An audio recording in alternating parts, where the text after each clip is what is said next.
ಇನ್ನೂ 20 ಡೇಸಲ್ಲಿ 60,000 ದುಡಿಲೇಬೇಕು ಅಂತ ಡಿಸೈಡ್ ಮಾಡ್ತಾಯಿದ್ದೀನಿ.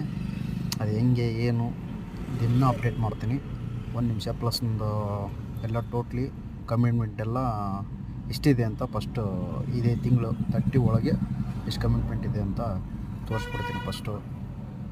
ಆದರೆ 20 ಡೇಸಲ್ಲಿ 60 ದಿನ ಕ್ಯಾನ್ಸಲ್ ಮಾಡಿ 20 ಡೇಸಲ್ಲಿ 60,000 ದುಡಿಲೇಬೇಕು. ನಾನು ಹೆಂಗೆ ದುಡಿತೀನಿ ಅಂತ ತೋರಿಸ್ತೀನಿ. 1 ನಿಮಿಷ ಫಸ್ಟು ಕೌಂಟ್ ಮಾಡ್ಬಿಡೋಣ ಎಷ್ಟಿದೆ ಕಮಿಟ್ಮೆಂಟು. 56,100 ರೂಪಾಯಿ ನಮ್ಮದು ಇರೋದು. ಆದರೆ ನನಗೆ ಬೇಕಾಗಿರೋದು ಇವಾಗ 60,000. 20 ಡೇಸಲ್ಲಿ 60,000 ದುಡಿಲೇಬೇಕು. ನಾನು ಅರ್ನ್ ಮಾಡೇ ಮಾಡ್ತೀನಿ. 1 ನಿಮಿಷ ಕ್ಯಾಲ್ಕುಲೇಷನ್ ಎಷ್ಟು 3 ದಿವಸಕ್ಕೆ ಎಷ್ಟಾಗುತ್ತೆ. 3,000 ಎಷ್ಟು ದುಡಿಬೇಕು ನಾನು.